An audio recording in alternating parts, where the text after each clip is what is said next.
अस्सलाम वालेकुम।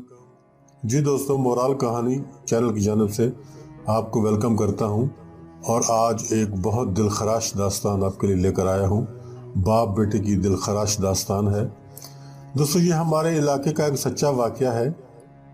मैंने इस कहानी के किरदारों के नाम तब्दील कर दिए हैं सिर्फ इसलिए कि किसी की दिल आज़ारी ना हो। जिस बंदे पर ये कहानी है, अजमल जिसका नाम है, वो अभी भी ज़िंदा है और उसी के मुंह से हमने ये कहानी सुनी है और ये आप तक आज हम पहुंचा रहे हैं। ये कुछ सालों पहले का एक वाक़या है जो कभी कभी बहुत याद आता है। आज वो वाक़या मैं आपके साथ शेयर करने जा रहा हूँ। अजमल का बाप दमे का मरीज़ था।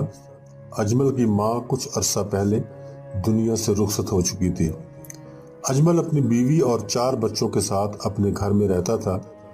वो मेहनत मजदूरी करके अपने बच्चों का पेट पालता था। वो दिन भर काम करके शाम को घर वापस आता था। अजमल के बाप का मर्ज अब खासा पुराना हो चुका था। बावजूद इलाज के मर्ज में इजाफा ही हो रहा था। बूढ़ा शख्स सारा सारा दिन खांसता रहता और बलगम भी थूकता था। अजमल की बीवी परवीन इस सारी सूरत हाल से बहुत ज़्यादा तंग आई हुई थी और अजमल के काम पर जाने के बाद अपने ससुर के साथ इसका रवैया बहुत ख़राब हो जाता था। वो इसको टाइम पर खाना भी नहीं देती थी। रात को अजमल के कान अलग से बरती रहती थी, तुम्हारे बाप ने आज ये कर दिया, तुम्हारे बाप ने आज ये कह दिया। हालांकि वो बूढ़ा किसी को कुछ नहीं कहता था। वो अपनी ही दुनिया में खोया रहता था, जैसे किसी गहरी सोच में डूबा हुआ हो। अजमल की बीवी अपने शौहर को बाप के खिलाफ कर रही थी और रोज़ाना ही कोई न कोई बात कर देती थी। अजमल के दिल में बाप के लिए नफरत में इजाफा हो रहा था और परवीन हर वक्त बूढ़े और बीमार ससुर से जान छुड़ाने के बहाने तलाश करती रहती थी और साथ ही अपने शौहर पर भी मुकम्मल कब्जा कर चुकी थी। आखिर इसने अजमल को कैद कर ही लिया और अब उसके मंसूबे पर अमल दरामद का वक्त आ चुका था। वो अपना सारा मंसूबा अजमल को समझा चुकी थी। वो नवंबर की एक रात थी जब गांव में सन्नाटा छा गया तो अजमल अपने बाप को कंधों पर उठा के घर से बाहर निकला। वो दरिया की तरफ बढ़ रहा था। रात का दूसरा पहर था। गली सुनसान पड़ी थी। गांव के बिल्कुल करीब दरिया बहता था और अजमल की मंजिल वही दरिया था। अजमल के बाप ने पूछा, बेटा ये आधी रात को तुम मुझे कहाँ ले जा रहे हो? अजमल ने जवाब दिया, अब्बा मैं आपको घुमाने ले जा रहा हूँ। बूढ़े ने कहा, बेटा ये कौन सा टाइम है सैर करने का? ये काम तो दिन को भी हो सकता था। अजमल ने जवाब दिया, अब्बा दिन को मैं फारिग नहीं होता, काम पे होता हूँ, इसलिए इस वक्त लेकर आया हूँ। लेकिन अजमल की इस बात से अजमल का बाप मुतमईन नहीं हुआ।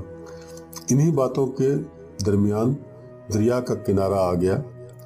किनारे पर खड़े होकर अजमल ने कुछ देर सोचा, फिर दरिया में दाखिल हो गया। पानी जब अजमल की कमर तक आ गया तो अजमल ने अपने बाप को दरिया में गिराना चाहा तो उसी वक्त बूढ़ा जोर से चिल्लाया, ठहरो बेटा, मुझे यहाँ ना फेंकना, मुझे कुछ और आगे ले चलो। अब बूढ़ा समझ चुका था कि उसका बेटा क्या करने वाला है। फिर वो अपने बेटे से मुखातिब होकर बोला, बेटा इस जगह पर तो मैंने अपने बाप को फेंका था, तुम मुझे कुछ और आगे ले जाओ ताकि मैं अपने बाप वाली जगह से कुछ मजीद आगे फेंका जाऊं। बाप की बात सुनकर अजमल को एक झटका सा लगा और साथ ही उसकी आंखें खुल गईं। उसने सोचा, अगर आज मैं अपने बाप को दरिया में फेंक दूंगा तो कल मेरी औलाद भी मेरे साथ मुझे ज़रूर दरिया में फेंकेगी, बल्कि दरिया क्या बल्कि मुझे वो समंदर में फेंकेगी।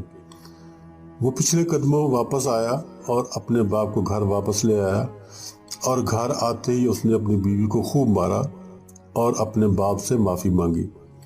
दोस्तों, ये मोराल कहानी है, ये एक सच्ची कहानी है जो हमने आज आपके गोशो गुजार की है। तो इस कहानी से हमें सबक यही मिलता है कि अपने बुज़ुर्गों का हमें ख्याल रखना चाहिए और उनकी हर छोटी बड़ी ज़रूरत को पूरा करने की कोशिश करनी चाहिए, क्योंकि हमारे जो बुज़ुर्ग हैं, हमारे जो वालिदैन हैं, उनका हमारे ऊपर हक इतना है कि जो हम अपनी जान भी देकर उसको पूरा नहीं कर सकते, लिहाजा जितना हो सके उतना माँ बाप की खिदमत करें ताकि आगे आपकी औलाद आपकी खिदमत कर सके। इजाज़त चाहता हूँ। अल्लाह हाफ़िज़।